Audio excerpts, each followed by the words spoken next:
Dancers! Magnificent. Another great performance added to the many. And to you, Miss Johnson, oh, if I were younger and unattached. But be still, my tired soul. Play, Meredith, play.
So many people have requested them, so here's another of those good news satires.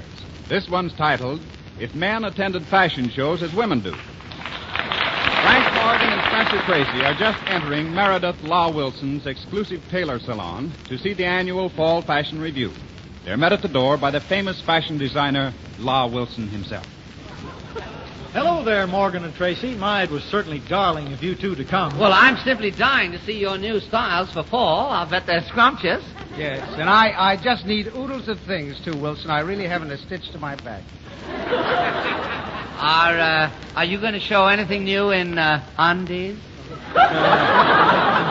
Undies? Well, just you wait till you feast your eyes on some of our new imported shorts and red flannel longies. They're positively stunning. How about pajamas? Do you think you might have anything with hiking boots and socks to match? I walk in my sleep. Maybe some little thing in a beige scarlet. Well, I'll see, but you remind me later, Tracy. I have a monk's cloth lounging robe that would be just a dream on you. Oh, if I only had your figure. Yes, well, of course, you mustn't forget that in 1932 I was Mr. Omaha. Now, just excuse me a minute, boys. I have to see to some of my other customers. You know how it is when you're a big businessman.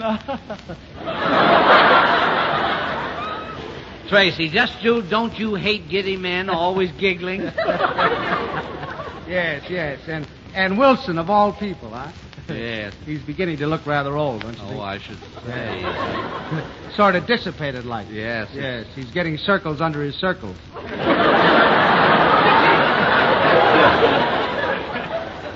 Yes, I think his schoolboy complexion is graduating.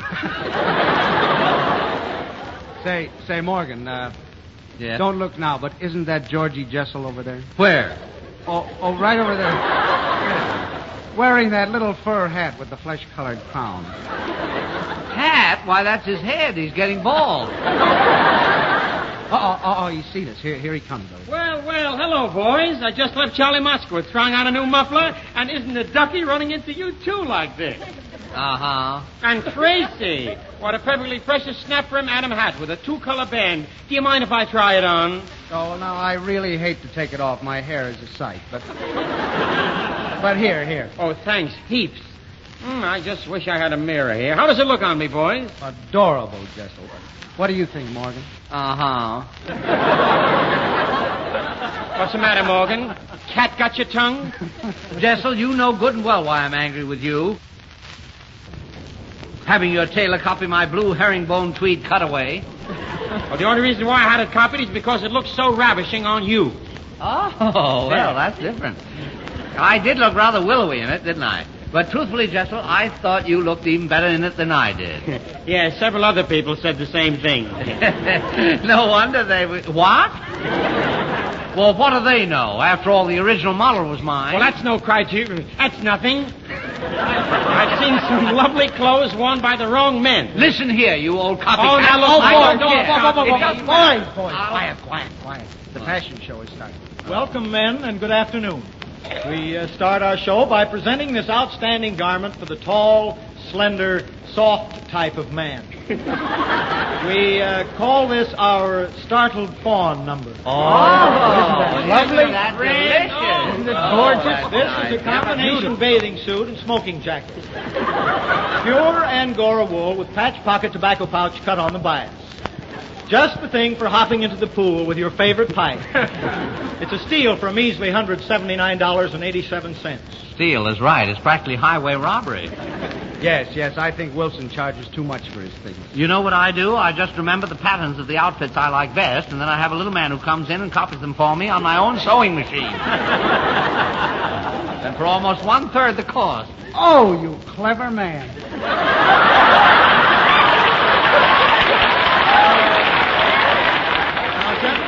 Gentlemen, here is something youthful for evening. We call it our first date thrill number. Blue serge trimmed in olive green with white pearl buttons. Sort of a semi-tuxedo. Yes, the coat is rather chic, but just look at those tight-fitting trousers with those high-water cuffs. Oh. High water is right. If they were any higher, his legs would be at half-mast. Say, Morgan, not changing the subject, but what is that bottle that you're holding? Well, it's a new kind of cologne. It's called Ghost of Romance. Ghost of Romance? Yes. It sounds fascinating. Well, I use it mostly for after shaving. It's so smoothly, coolly, comfy on your facey. Oh. Here, just let me put a few drops on your coat lapel. What is that terrible odor? Smells like a hospital. Let me see that bottle. Why, the druggist gave you the wrong bottle. This isn't Ghost of Romance. No, it's spirits of camphor. Spirits of... well, I thought it tasted funny.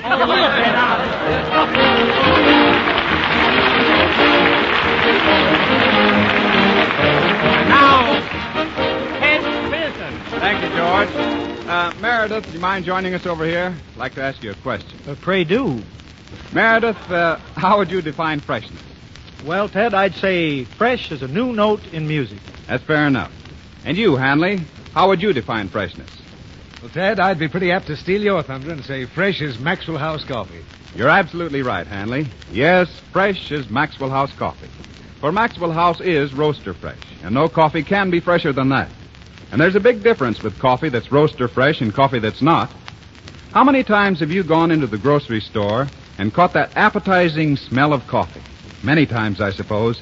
But let me remind you again, that fragrance you smell is flavor escaping from coffee packed in ordinary containers. Flavor being wasted. And that's flavor no one will ever get in the cup. You see, all coffee, whether ground or in the whole bean, starts to lose flavor the moment it's roasted. And ground coffee packed in ordinary containers where the air can get at it loses as much as 45%. That's nearly half its flavor in only 9 days.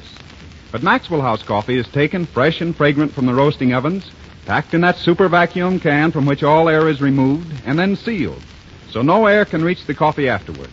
You get it roaster fresh. That means full flavor in the cup. So if you haven't yet tried the new Maxwell House, by all means get a pound. It's the coffee you'll find now at all grocers in the same familiar blue super vacuum can you've always known. And it's selling at low prices friendly to your budget. Try Maxwell House tomorrow.